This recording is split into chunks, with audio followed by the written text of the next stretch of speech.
দেশবাসীকে। বহু বছর আত্মগোপনে থাকার পর অবশেষে প্রকাশ্যে আসেন মেজর ডালিম। সাংবাদিক ইলিয়াস হোসেনের ইউটিউব চ্যানেলে লাইভ আসেন তিনি। রোববার রাতে বিশেষ লাইভে যুক্ত বীর মুক্তিযোদ্ধা মেজর ডালিম শিরোনামের এই লাইভে যুক্ত হন সাবেক এই সামরিক কর্মকর্তা।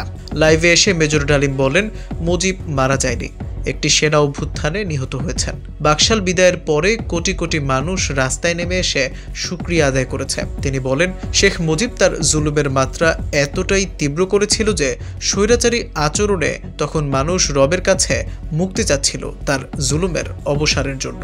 মেজর ডালিম আরও বলেন, কথিত নেতারা যখন ভারতে পালিয়ে গেল তখন নেতৃত্ব দেওয়ার কেউ ছিল না। সমঝোতা নিয়ে সবাই ব্যস্ত। পাকিস্তান বাহিনী যখন বাঙালির উপর হামলে পড়েছিল তখন মেজর জিয়ার স্বাধীনতার ঘোষণা আসে। তিনি তখন পাকিস্তান আর্মিতে।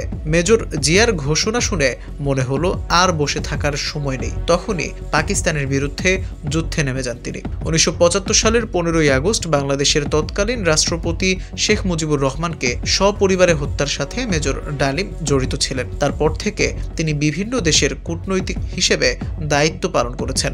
আমি মেজর ডালিম বলছি নামে তার একটি বই রয়েছে, যা আওয়ামী লীগের আমলে নিষিদ্ধ ছিল। মেজর ডালিম কোন দেশে অবস্থান করছেন সেটি এখনও স্পষ্ট নয়। হাসিনা সরকারের দায়িত্বপ্রাপ্তরা বিভিন্ন সময় মেজর ডালিমকে ফিরিয়ে এনে সাজা কার্যকর করার কথা বললেও তৎকালীন পররাষ্ট্র মন্ত্রণালয়ের কর্মকর্তারাও মেজর ডালিমের অবস্থান নিশ্চিত করতে পারেননি।